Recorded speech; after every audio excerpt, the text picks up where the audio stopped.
suis Michael de Pliester, enseignant-chercheur au sein de l'unité de dynamique et structure des matériaux moléculaires à Dunkerque, laboratoire attaché à l'Université du Littoral, Côte d'Opale.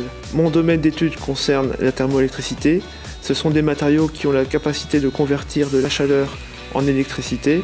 Mon objectif est d'accroître leur efficacité de conversion par l'optimisation de leurs propriétés physiques. Il s'agit d'accroître le transport d'électricité et réduire le transport de chaleur. Pour cela, nous avons mis au point au laboratoire la technique photothermoélectrique qui permet de réaliser la caractérisation thermique dans le but d'en déterminer le rendement.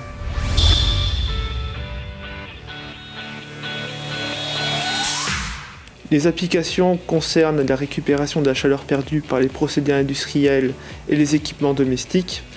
En raison de performances modestes, ces systèmes ont longtemps été confinés au seul secteur spatial. Cependant, l'amélioration des performances due à la nanostructuration laisse espérer des gains substantiels. On peut imaginer à terme de fabriquer des convertisseurs thermoélectriques qui récupéreraient la chaleur des pots d'échappement pour alimenter des batteries, ou encore on peut penser à des convertisseurs thermoélectriques qui récupéreraient l'énergie des fours industriels pour l'injecter sur le réseau électrique.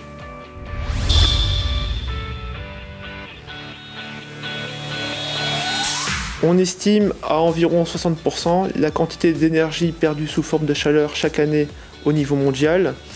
En récupérer ne serait-ce qu'une partie permettrait de diminuer significativement les utilisations de combustibles fossiles, ce qui permettrait d'économiser des ressources précieuses et de diminuer les émissions de dioxyde de carbone, gaz à effet de serre. De plus, ces matériaux sont extrêmement fiables et nécessitent qu'une maintenance réduite en raison de l'absence de pièces en mouvement.